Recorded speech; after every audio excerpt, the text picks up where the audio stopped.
Guys, welcome to Clinical Unfiltered, giving me your hearts, your minds, and your teeth. And today we're getting unfiltered about full arch. Now, I talk, and I mean, me and Dr. Vela, Andrew have really built a business around full arch implant rehab. But when it comes to actual teeth, I've never done a case beyond 2 teeth, I think, in dental school.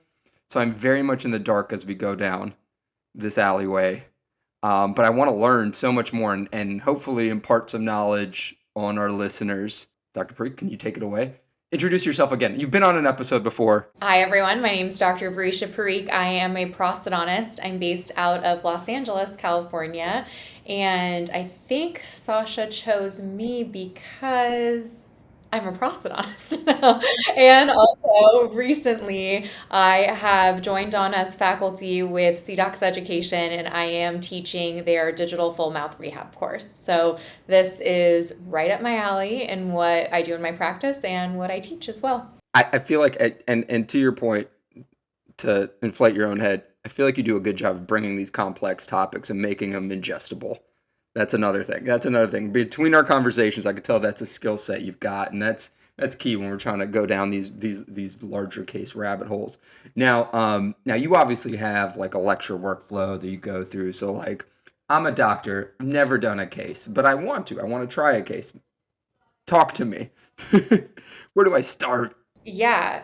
First of all, I think that with these cases, and I think the same applies to what I consider full mouth reconstruction across the spectrum. That is all on X, which is like the coolest new thing everyone wants to do. That also includes a complete denture, which is the truest form of a full mouth rehab, combo rehabs on teeth and implants, and then a full mouth rehab on teeth. And it all starts with diagnosis and treatment planning. I believe the hardest work that I do on these cases is before I ever lay a single handpiece on a tooth. So a lot of what we talk about, or a lot of what I think clinicians should invest in learning, is about how to diagnose and communicate the need for a rehab with their patients, and then take also that diagnosis that we're all probably already doing and put it actually pen to paper so they know how to treatment plan it. And there's actually a lot of frameworks in the prosthodontic literature that I've learned in my residency that I still apply in my practice that help us bridge that gap between diagnosis and treatment planning. And once you get those two, it's literally, I say, it's plug and play. Once you have those two down, you could even break it up into quadrants if you wanted. You could do the maxilla, the mandible, the full mouth. It really has a good flow. We kind of have that in periodontics as far as diagnosing where they are periodontally and figuring out where we go. How do you treatment plan based off that? So there is that for prosthodontic full mouth. Now this is the thing. I think this is probably the hardest part I've ever had at looking at these cases, because I feel like a lot of times when I'm looking at what I think would be a dentate full mouth rehab patient, which is really what I want to focus on today. But from my angle, I mean, I'm like a hammer with, there's a nail and I got one hammer, which is full arch all on X implant therapy, which I think is probably maybe overused to a certain extent. But I see these patients, and often I'm seeing a lot of them who've kind of given up on their dentition, and that's why they're coming to. So I'm getting funneled the ones that maybe have pushed beyond the ability to save some of those teeth. I think, but I see that I haven't been there where I've floated too much to say, okay, how much can I save here in this instance? And you do. I'm assuming you probably, because are they searching you for that purpose? Like, hey, I know I want to keep my teeth, and I know I need a lot of work. I need this full thing. Or are they ignorant of it?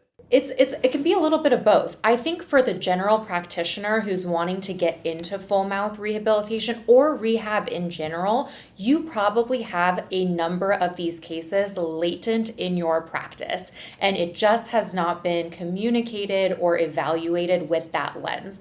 When I, started teaching this course with CDOCs, the ultimate compliment that I get from people who've taken the course is they're like, "Oh my gosh, I went home on Monday and looked at my patient's patient list and I was like, this one, this one, this one. Because once you start seeing it from that lens, I think you are able to then communicate that and present that to the patient and to other people that are needed for that treatment plan. And then in my practice, because again, as a specialist, like by the time they come to me, they've either had a rehab that's failed for certain reasons, or they need a serviceable, like they have a rehab that needs to be serviced, or they've gotten to your point, like you said, they've kind of given up, you know? Like one of the most challenging rehabs I've done in my career really was a combo dentate implant rehab, and the patient had seen five other clinicians, five other prosthodontists, and out of those five I was the only one that didn't recommend an all on X, and he so desperately did not want to lose all of his teeth. He like felt a certain way about that. And I think that there's just a lot of value in keeping this in the forefront. Like, yeah, I love All on X just as much as you do, just as much as your listeners do, but there's a time and a place. I do think I do a better job than most of because I'm thinking of a case. I'm thinking of a case earlier this week that walked in. Upper, I agreed 100%. I was like, ugh. Like I don't know there's much we can do for the upper. It'd be a long shot. But the bottom, which was also to that patient recommended multiple times, remove it all. I was like, let's rethink the bottom. I think there's one tooth that needed to go out of like the 20 they had on the bottom. I'm like, we can keep teeth on the bottom, you know? Also, like so much value in natural dentition. Like I think that, and I know you'll agree with me, I think actually becoming a specialist, you want to do less dentistry. Like I have gotten more conservative as I've progressed, and the truest form of that is wanting to save teeth where possible or wanting to help maintain dentition. And again, in the atmosphere, the geography of dentistry that we're in right now, that's not at the forefront for most of the marketing or most of, you know, the like what the patients are seeing. So I still believe like there is so much value in educating your patient on why they should maintain their natural dentition, why should they invest in it.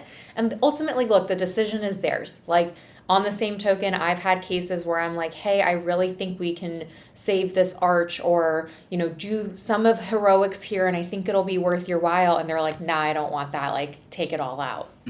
Yeah. But as No, no, for our sure. job is to give them optionality. With that said, I do feel like most patients that I have been like, hey, I've been referred for like, hey, this arch needs to be done, taking care, and I've reverted back to being like, let's reassess, keep some teeth. They've been more grateful of that notion than they have been like the less of the kind that are being like, just take them out, just take them out.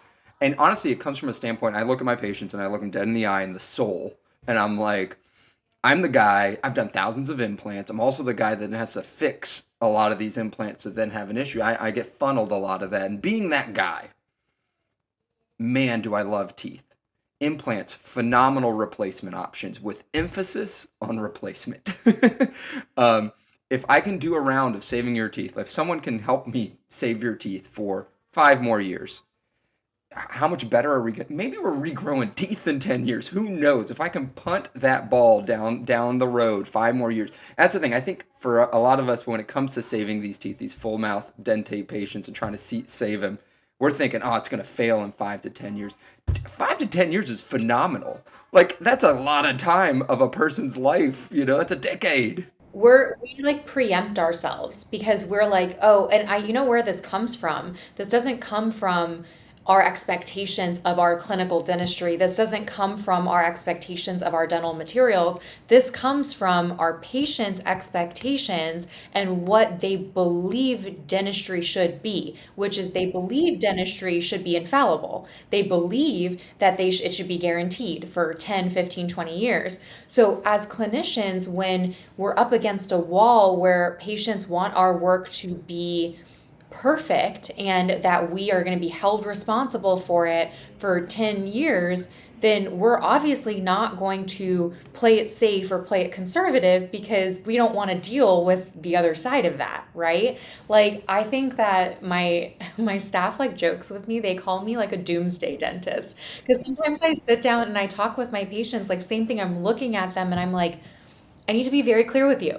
Like, this is the prognosis, this is the longevity, and I'm like putting it all out there. And my intention is never to scare anyone, but it's to be realistic that like I cannot be held responsible in 5 years if your tooth needs to be extracted or if the occlusion changes because you're not wearing your guard. Like, all of those things, I'm like, I push right up into the forefront and get that out of the way before, again, ever laying a handpiece on a tooth. I'm thinking about this case I just did yesterday, and same like patient comes in, and I'm just like the outcome I knew I would be limited, and I can't be like I know the guy down the road was like, this is going to be perfect. Don't worry, I got you. I think me being realistic, being like, hey, there's a limitation of what we can do, but you better believe I'm going to do everything in my power and doing the right things to get you the best possible outcome. But these are the limitations in the outcome. People feel like that we get the benefit of being, specialists. So like patients already know that things are a certain way by the time like they get to us.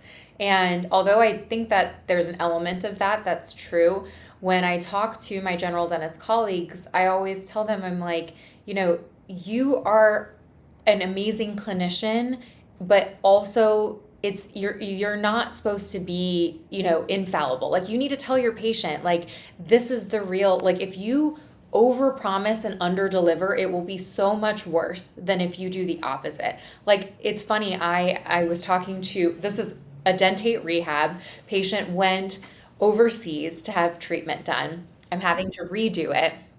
So deconstruct to What country? Turkey. Turkey, Turkey, yeah. Um, so I'm Classic. having to deconstruct to reconstruct. And I was telling them, I was like, yeah, I'm expecting about a 4-month treatment timeline. He was like, 4 months? Like, this was done in 24 hours. And I was like, yeah. And, you Yeah, know, exactly. and do I think it's going to take 4 months? No, like, I don't think it's going to take 4 months. But what I also know after doing this for as long as I have is if I tell him 2 months and the lab needs more time, or the provisionals aren't good, or I have to do another round and it ends up being 4 months, then I'm screwed. Then I've already shot myself in the foot. So by saying, like, hey, you might need 2 rounds of temps. Hey, the lab might need more time.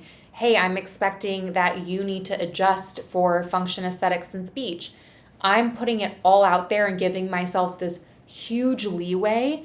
And to be honest with you, I didn't always do this. I have, like, there's a distinct case that I remember Hmm. that taught me All you have this. to do is get burnt to remember But that scar. it Yeah. like, and it like still burns. Like, the other day, not gonna lie, I was on my phone, and you know You how those feel like, it right now. yeah, you know how those like featured photos come up on your phone? Oh, yes. Yeah. And I saw a picture, and it was like when I was in the thick of this case, like dealing with this patient, and I had gone to see my sister.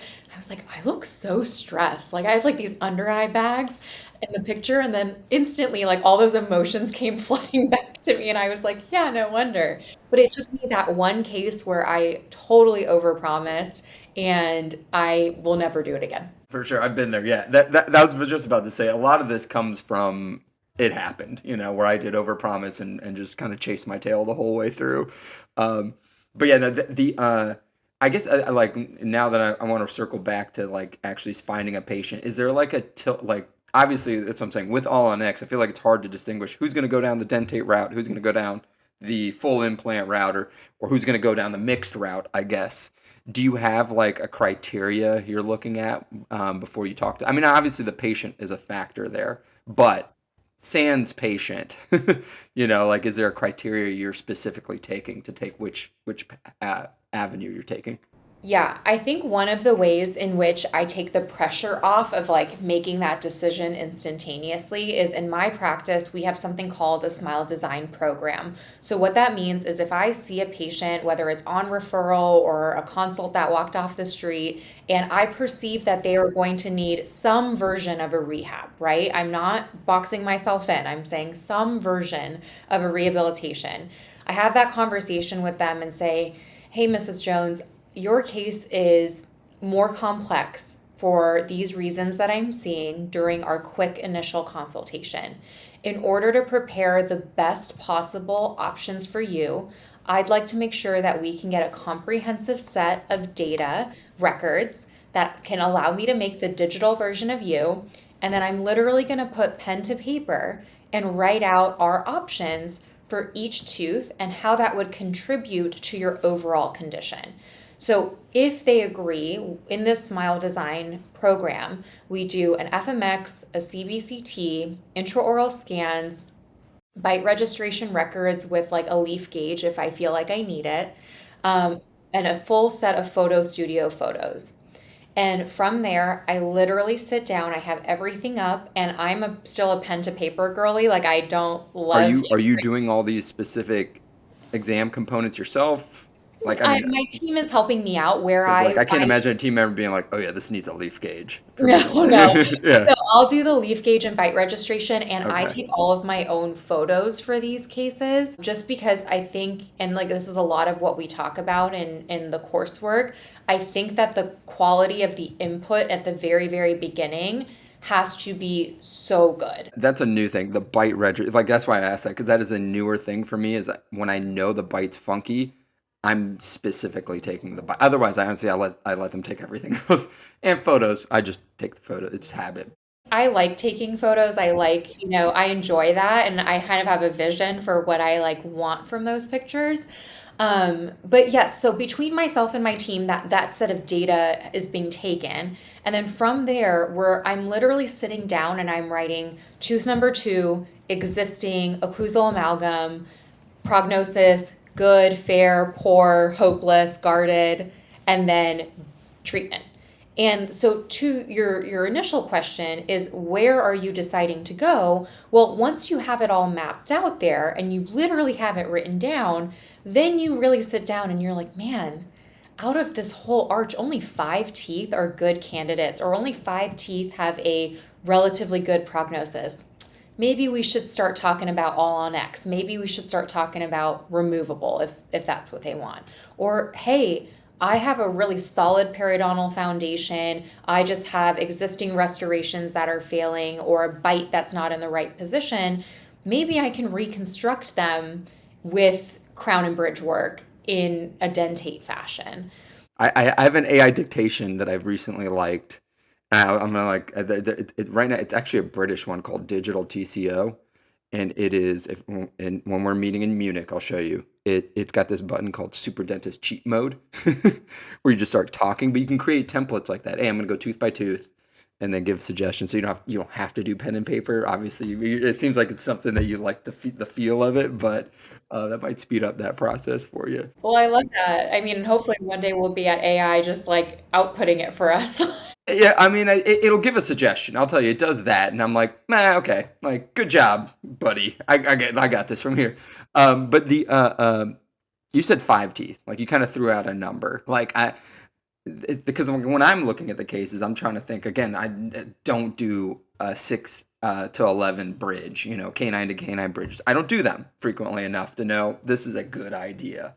Um, but a case comes into my mind right now. This one lady, small lady, she's got very narrow bone. No matter what kind of grafting I do, the way her anatomical structure is, everything is super, super thin. And and she has a canine to canine bridge, and there was talks about removing the bridge to then do implant dentistry. And I've done implants in the posterior on her, and I've known how it's gone. And I do it on a lot of people. It doesn't always go that way. With her, it seems to always go in a digressing way. Things don't turn out the way I want typically on her. So I've had her rethink about that. Like I was like, hey, you know what? Just redo your canine to canine bridge. You've had it for X amount of years. There's some recurrent decay that took 15 years to come. Maybe it's time for another bridge versus someone, I guess, because like not only is it the strategic number of teeth, or positioning of teeth, it's also how fast did the last thing go bad. you know, these are some things I'm thinking about. It's like if someone just did fillings and crowns and now they've got recurrent decay on all those fillings and crowns and that was last year, I'm questioning how their ability to do another, like maybe another round of bridge work isn't going to fix that decay problem. But it also goes into like that greater conversation with your team, right? Like the analogy I always use to the patient is like, I'm your quarterback. I'm going to look at this and I'm going to say, hey, eventually I want tooth number two, which is here, to be over here. This is the condition that I want for tooth number two. If I can achieve that condition with just a regular crown, I've got you all day. But if I need crown lengthening, or if there is a biological width issue, or if it's failing, it's hopeless, like that's where we bring on our other team members, and I'm having that communication with them, and I'm saying, all right, Dr. Sasha, I want this tooth over here. What does that look like for my implant? And then we always bring it back to the patient and say, do you really want to go through this? Right? Like the case that you're describing, she's function or whomever has functioned for 15 years with a bridge on 6 through 11. They've modified their diet 100% because I guarantee you, whichever dentist did it initially told them never to bite into apples, right? So they already live a certain way around their dentition. What real quality are you going to add by grafting and grafting and implanting and grafting All I'm and going to do is take her money and cause her more pain. That was like exactly. the real honest answer. I mean, I could do those things, but like, I'm still going to tell you to be careful when you eat into an apple. Like, I'm That's still, my big like, thing. Is like everything's going to I change. literally tell my patients, I'm like, what are you looking to get out of this? Like you want to bite into an apple? Let's have that conversation. But if you are going to be in the same, if not worse condition than you are right now, then let's reframe the narrative, especially when it comes to saving teeth versus taking teeth out, right? I think that like again, I have patients that come in that are like absolutely no root canals ever. I'm like, let's talk about that. It's like, I feel like you have to peel back the layers to really like figure it out. And like, look, at the end of the day, as much as we can guide them, as much as we can lead them, the decision is theirs, right? I've had patients that, against my recommendation, have wanted teeth removed. And that's fine, but we want to make sure they understand the pros and cons and what comes with that. When you like come up with a treatment plan, I mean, obviously you have specialists that might play a role. For example, crown lengthening, maybe endo. Um, do you present them as like case fees? Like that's one of the things with all on X is it's so much easier to present that as a case fee and get them to close the case and do the treatment because they're like, okay, I just went down this saving the teeth, like this dentate full mouth rehab, and they gave me like line by line item, and then went to the other specialist, line by line item, other specialist, and then time frame like, and then they get the all on X, and they're like, one visit surgery, next visit teeth. 3 months later, we start working on. 4 months later, we're working on the final set of teeth, and here's how much you pay. I think there's two things that come with that, right? Like at the end of the day, both of them are case fees. An all on X is a case fee and a rehab is a case fee. The reason a patient might say one is easier to understand than the other is maybe less about the concept of a case fee, more about how it was presented, and then secondarily, a little bit about what they want. Like if their mind is already made up, then the simpler solution that they can understand is what they're going for, right? So for us, it's we approach our all on X the same, our full mouth dentate rehab's the same as our all on X. We sit there, we treatment plan it. There are obviously our all on X is a little bit more standardized because it can be, right? Like for instance, if I have a dentate rehab where I'm cutting off a bunch of zirconia crowns, that's going to be a little bit more than one where I'm prepping teeth, right? And so I sit down with my team I and mean, I out of like, curiosity, like in those scenarios, like for me, I have a set fee whether they have teeth or not. And the ones who have it, for example, I'm thinking about Monday, I got a patient who's got every tooth in there. That's going to take me longer, but I did not change my fee. So I win some and I lose some. So I come in patients who have no teeth, they're completely edentulous, and then I have ones with all these teeth. So I do that. I don't know if that's a yeah, strategy you've ever thought about. It's like, okay, some of them are going to be easier than others. Here's our standardized case fee, just the from a reason treatment planning workflow.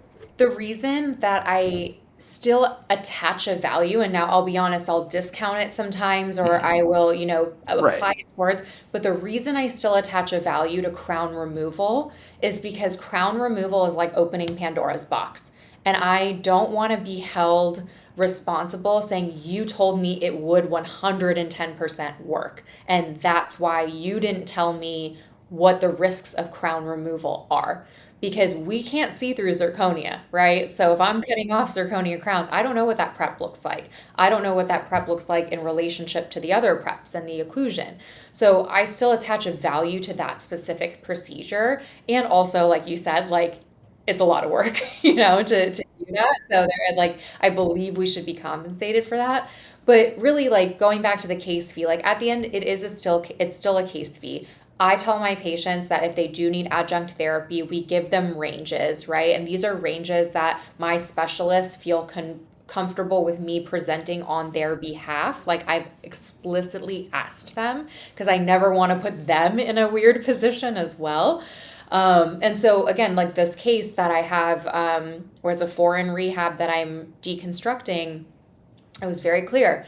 I'm like, I'm really concerned about the endodontic status on these teeth. It's impractical for us to go through this testing with the existing crowns because there are open margins and excess cement, and that's not going to be very productive. I recommend removal, cleaning it up, provisionalization, but you need to be aware that you might need endodontic therapy. And like that's kind of the conversation that we have. Gotcha. Okay, so I actually like this case that you're talking about, this redo case from Turkey, because I feel like it's going to come down most offices' path probably at some point. So you saw the patient; they came in specifically for like they weren't feeling good, I guess, about the look or the function or the pain. They were in tissue discomfort and they had seen their periodontist, and the periodontist was like, no wonder you're in tissue discomfort. But they referred them to me in my practice. Gotcha. Okay, so you had the little bit of a push already from one specialist to another. Often works pretty well. Gotcha. So the closing of that case was pretty straightforward then for you, right? I mean, yes and no, because what I find in these cases is what the patient went through, regardless of where it was done, when it's done in the manner that it was, that's a trauma. Like that is a traumatic experience. This person sat in a dental chair for almost 48 hours straight. Anesthesia is not properly managed. Crowns are not properly managed. Cementation protocol is not properly managed. Their comfort is actually not at the priority. And they put themselves in that position, yes, but like what they undergo is very, very traumatic. So I find, and this is not the only case that I've done with this situation. This is one of many, like you said, unfortunately, I think it's a greater reality. What I find with those patients is when they come back and realize what has happened, they become a lot more cerebral about their dentistry. They do their homework, they go on ChatGPT, they are finding out all the nuances. So by the time they're in my chair, they're like, the crowns are IPS EMAX. They were cemented with Edge-on Rely. Like they like go through all of this because they feel like violated. Like they feel like they wanted to do something, they were expecting something, and it didn't happen. And so I find these cases are maybe dentally, I don't want to say easy, but dentally more reproducible, right? Especially if there aren't egregious issues with like the occlusal vertical dimension, CR, whatever. But I think psychologically, these cases are a lot harder. And what also happens is you, as the clinician who is doing them, have to be more methodical. Again, not over promising. Like, I am very clear with these cases that the first round of provisionals are chairside temps. The second are printed temps. Then if we need to do another prototype, we'll do another prototype before we go to final. So yeah, I think like to your point, like it's going to be a more frequent reality, but these cases are more challenging. Now you're having to go down the route of repair as opposed to being the one who does it up front. And they just dumped money into it. This is something I battle with is like, do I like sometimes repair is harder. We're going to go down a unknown path. Maybe do I got to charge more? Or do I feel bad and do I charge them less because they just already paid for a full mouth rehab? I battle with that one. Yeah, me too. I mean, that's the $1 million question because we are healers. Like we care, right?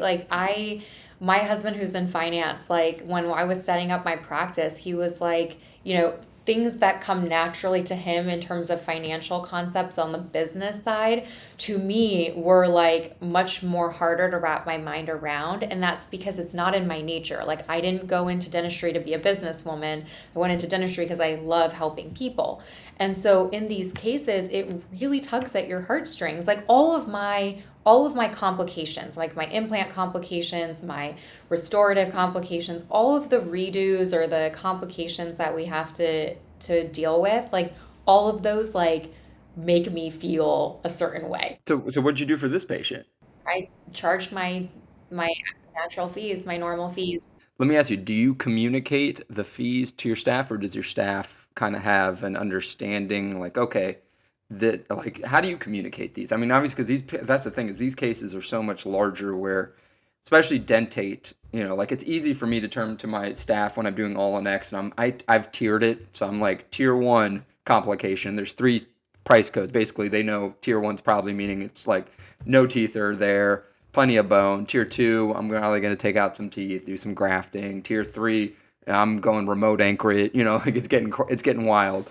So they know that, but like dentate patients, there's so much variability. Like, okay, we're anticipating that these teeth are going to need root canals. We got to remove these crowns. This one's going to be an attempt for X amount of time versus this because we don't know if that tooth is going to make it. you know, are you putting in these codes? Yep. So for these cases, my office manager and I will do the code inputting together. We will input the codes together because I want her, like the relationship that I've set up with her is I cannot expect her to be my advocate or my right hand if I'm expecting her to read my mind, right? I tell her what I am thinking every step of the way, which someone looking on the outside in might be like, you're telling her all these like minuscule details, but why that has been so transformative in the way that we, deliver care is because I'm not 100% available on the phone. She can be. And so when these patients come in and they have questions or they call in and they have questions, they don't get the bump around. Like she knows, like, hey, actually, Doc and I had a meeting, our weekly meeting. We reviewed this. This is what she said. And if there's truly something she doesn't know, of course, I'm happy to step in. For your benefit, you want her to know as much as give that extra minute. I'm guilty of that. I used to, because I had a couple of assistants who understood they read my mind, and I got lazy. Actually, with the AI dictation, I've gotten back to the habit of saying everything, because I know something's listening. This is where AI has really helped us out is we use Open Dental as our treatment planning software, our practice management software. So for those of you who are familiar, you input all your codes, you can prioritize them. So it's like priority 1, crown removal, priority 2, temp, priority 3. You can input discounts, you can show them like insurance if that's something you do. But also what you can do is once you save a treatment plan, you can input a treatment plan note, which is essentially like a letter to the patient. The best part about that is when the patient signs that treatment plan, they're also signing that note, which is kind of like a DocuSign, right? So it means that they've read it. And so what I used to do, like pre-AI, was I would write these letters or I'd have these templates and I'd have to modify them. And I used to get really lazy and I kind of was like, cutting corners or not like writing out all the details. What we've done now is like we use AI software and my office manager has learned how to put in the correct inputs. Obviously, we protect HIPAA and all those good things, but the AI will output to us the letter. And it has all of those minuscule details that I've reviewed with her. It has it phased out. It has our financial policy. It has everything. She copies and pastes it, changes the name or whatever she needs to, and presents it to the patient. I mean, it's so fantastic because everything that you could want is in writing.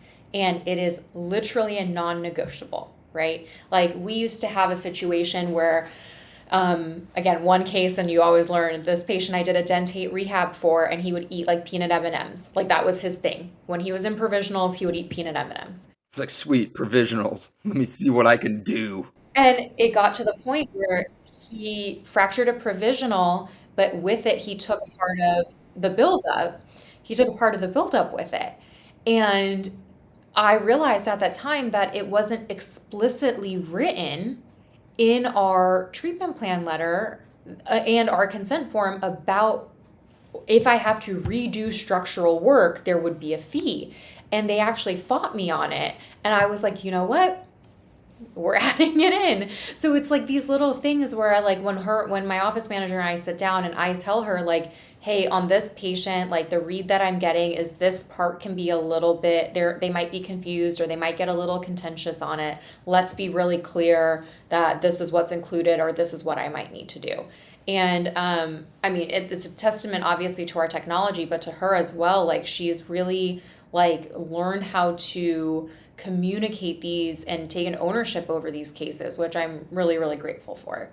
And I'll tell you, this whole episode, we're going to focus in on that pre-plan before we actually execute. We'll do another episode at another date about execution of this, because I'm probably going to lean back to this case. I feel like it's a good teaching point. As far as like you've gotten the patient to understand the treatment plan, like when you're timing these kind of treatment plans with with another specialist, like a periodontist or an endodontist, do you have them visit these other specialists before you present any numbers, or do you give them some rough numbers beforehand? Because like there's a big push in from our marketing standpoint that's like when you have them in your chair, that's your chance. Yeah, I don't like to like you alluded to, I don't like to start adding people to the team right off the bat because I feel like it can be confusing. I think that I'm really grateful to the specialists that I work with that if I have a question about something, I can tell them this before they see the patient. Now, this is excluding those really crazy ones. Like, if I have someone that's super medically complex or needs sedation, like, yeah, she's coming to see you or coming to see the oral surgeon before we present any treatment because I'm not like the expert on Okay, that. gotcha. So But an like, anxiety factor might push you before anything else, huh? yeah, like or more like if I know that this is beyond the scope of like routine specialty work, right? Like for instance, if it's endo and I'm asking my endodontist to do an apicoectomy instead of like an actual clean root canal, yeah, I might want him to consult beforehand. You're unsure about the limitations of what's going to happen next. Gotcha. Okay. Otherwise, you're like, okay, this obviously needs clinical crown lengthening. This obviously needs endo. I know it's going to happen, and gotcha. Or versus like a tooth that's like grade 3 mobility, and you're like, I don't know what's going to happen. And the other part I like about Open Dental too, and I'm sure other softwares do it, is you can also code things as referred out and you can attach approximate fees to it. So when we print out the treatment plan, it'll say like extraction number 2 referred out, and then it'll be like 2,000, whatever it is, right? So that they kind of have an idea. And again, all of those ranges are previously communicated by me with the specialists that I work with. It's not, I'm not putting words in their mouth and I'm giving ranges and I'm usually telling them that I'm giving them the high end of the range because I don't want to come under. So okay, so you will try to give some rough estimate at that point. That's clutch. I feel like that needs to be done more. And as specialists, like I feel like some GPs will be scared to ask me. They're like, I don't know, the specialist is gonna go crazy. I'm pretty. It's mostly standardized if it's a standard type of procedure, and I wish more doctors I work with would ask me like, hey, what would you roughly do? And I actually prefer. There's some cases like these where like if they are quarterbacking the case, I would prefer, like I'm sure any endodontist or periodontist would prefer, just call and ask us, maybe like show us an X-ray or two, the dentist, and then us be like, hey, yeah, this is what I'm thinking, or oh no, this is crazy, let me see the patient. Versus like most of the time, I'd probably give good advice that's enough for them to get closer to what we need to do. And I mean, I would honor most of the things that I say at that point, even if I had to tweak it a little bit. I do think with these dentate patients, we have to do a little bit better. I think probably that is a moot point is A, communicating the limitations. You have to. There's so much variability in these cases. And then uh, uh, trying to give them a number sooner and in a timeline sooner to match and eliminate that as a factor of them going down the removing all the teeth and going implants. I feel like we have to close that gap as much as possible. And I use it sometimes like as a marketing thing too. Like I'll be like, okay, I'm gonna get Dr. So and so on the phone. Like actually I'm supposed to talk with her later this afternoon anyways. And you won't believe the number of the times like patients are like, oh, you guys are like friends. Like, oh, you have like you can text her. And I'm like, yeah, absolutely. And like they'll, tell my specialist the same thing. Like my specialist will be like, oh yeah, like I'll call Dr. Parikh or Dr. Parikh and I are actually getting dinner in a couple weeks. Like Or, and I think that like patients love that because they know that like they are at the forefront for us as the collective, right? Like outside of you working in like a group practice, a true multidisciplinary group practice, this is the private practice version of that. We all have to communicate with each other so that we can get these cases across the finish line. And I've told some of my general dentist colleagues too, like, look, if you have a case and you are like, I just really want this for this patient, and like finances are a concern, or time is a concern, or whatever, like, just tell me. Like, if you tell me, like, we will work something out. The best part about what we do, and I just think this goes across like all of dentistry, is there's optionality, right? You just have to be willing to accept what comes with whichever option you choose. So, like, I always say, like, if there is a special consideration, just talk to me and I'll tell you, like, hey, within the scope of what I do, here's what I can do, and here's the pros and here's the cons, and tell me what you want. I feel like the dark side of optionality is patient indecision and Well, I meant confusion. So that's like, optionality more amongst us. Like, oh, in okay, general, gotcha. like, yeah, like, Yeah, fair. it, Okay, yeah. Because I like do. I if feel like a dentist might look at a case like that and be like, man, I'm there's so much confusion in how I'm going to communicate all these different steps to the patient and to the other specialist that they even shut that option down right. and just Oh be my like, all gosh. right, I just got this treatment and I can only do this treatment. So we've only Yeah. got two paths to take here, buddy. And that's the only paths they'll present. Actually, Um, that's like the other thing that I love again about like teaching this course is I've like spoken to a few clinicians afterwards, and they'll be like, "Oh, I think this is like too much. Like I should, find somewhere to refer it." And we'll get to talking, and then they'll realize like, "Wait, actually, no, like I got it." And like the thing is we're confused. We're confusing the heck out of our patients, right? Like, if you're confused, they are totally confused. So like that, I think like amongst ourselves, like if we make sure that we're very clear in our intentions, then yeah, you can get the patient down the finish line so much easier. did you hear Dr. Parikh? Everyone, you can do this. You can absolutely do this. But I do think creating a very open resource for specialists for the parts of those cases you don't feel comfortable, so that you can feel completely comfortable because you've got the backup for it. Um, and then maybe obviously go down to a course and learn, which brings me to, if people wanted to go down this avenue, really dive into diagnosing and then obviously executing these cases, do you have a good source for them? Obviously think like the source that I can speak the most to is for our clinicians that are like you and I in the fully digital space and want to use their digital tools to begin, bringing I'm gonna these. amend that. Everyone be digital and go Yeah, down be this digital, avenue. number one. What are you doing? But I think like Spear and CDocs do a really good job. I think on the Spear side, there's good job, like a good amount of, literature and information on the fundamentals. And on the CDoc side, there's great information about using your digital technology to, again, start and finish these cases. And a lot of what we talk about in those classes is also optionality for the clinician. Like, hey, once you perceive it to be this, you could maybe treat it like quadrant dentistry, or maybe you could, like I said, you have all these paths. And so I think like that's what's really cool is taking the confusion out of you as the provider so you can present it to the patient, and then using the tools that you have in your practice.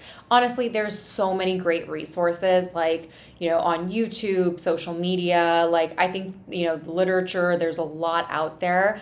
It's really about finding the best way to make it systematic, right? You don't want to like get all this info and then get lost in it. And that's one of my goals. I mean, Sasha's seen me lecture. Like that's one of my goals when I lecture about anything is I want someone to leave that presentation being like, okay, step one. This Gotcha. is step Yeah. one. Step Honestly, no, I do think this one has to like you have to pass by and not take the social media YouTube route Yeah. unless it's systematic on YouTube. Like, hey, episode one, episode two, episode Yeah. three. Don't use this podcast to go and suddenly start doing it. That's not the point of this. Is it's more to share our thoughts and feelings, get Yeah. unfiltered about it. But no, I think for something like this, for dentate full mouth rehab, you need to take a CE course and take Yeah, it step by step. 100%. CDocs has got it, right? That's what you're saying. That probably end up being in your court. And that Would love to have any and all of our listeners in our course. And like, I think what's cool about the classes there is that means that people who are taking them have the tech. And like, I know you and I are nerds about this, but man, like the technology we have, like I still feel, and I don't know if you feel this way, but I still sometimes like will do a case and I'll like scan it or something, and then I'll be like designing it. And I'll think like I'll have like a residency flashback like in my head. And I'm like, man, that sucked. And like this is what I'm doing now, you know? that is literally half of my all on X lectures. Like, you remember how much this sucks? Now it's so awesome. The digital approach to me is actually like it's like a must. Mainly because I feel like you'll be able to control your costs too. Because that the financial aspect of it is going to be very critical too. These cases end up being high numbers, and you want to have some control in it, and being able to control the cost too. And the digital tools help you significantly in that department, and timing and everything. It just go that route. You got to get over that hump. So yeah, if that's a course that's got it, perfect. Dr. Parikh, thank you so much. We're coming up to the time. We're going to come back on another episode at some point to talk about this case from Turkey and how we execute it. Now that we've gone through the process of understanding the patient a little bit more, we'll take it all the way through to completion next episode. Sounds good. Thank you guys. Thank you for getting unfiltered. Till next time.